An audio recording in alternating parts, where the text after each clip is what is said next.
رسالة إلى الذين يرقصون في دول الخليج وفي مصر الأسبوع الماضي وينشرون الحفلات الخليعة والرقص والمجون. أقسم بالله أن الله نزع من قلوبكم الرحمة. أقسم بالله أنكم خذلاء متخاذلون. أما تستحون؟ نساء وأطفال يموتون وأنتم ترقصون وتجلبون الداعرات والراقصات والمغنيات. هل غفلتم؟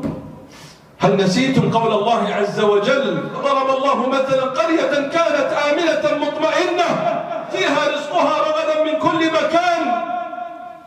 ماذا فعل الله بها لما كفرت بأنعم الله؟ فأذاقها الله لباس الجوع والخوف بما كانوا يصنعون. والله لا يخذل مسلم مسلما في وقت يحتاج نصرته فيه إلا خذله الله، إلا أخزاه الله.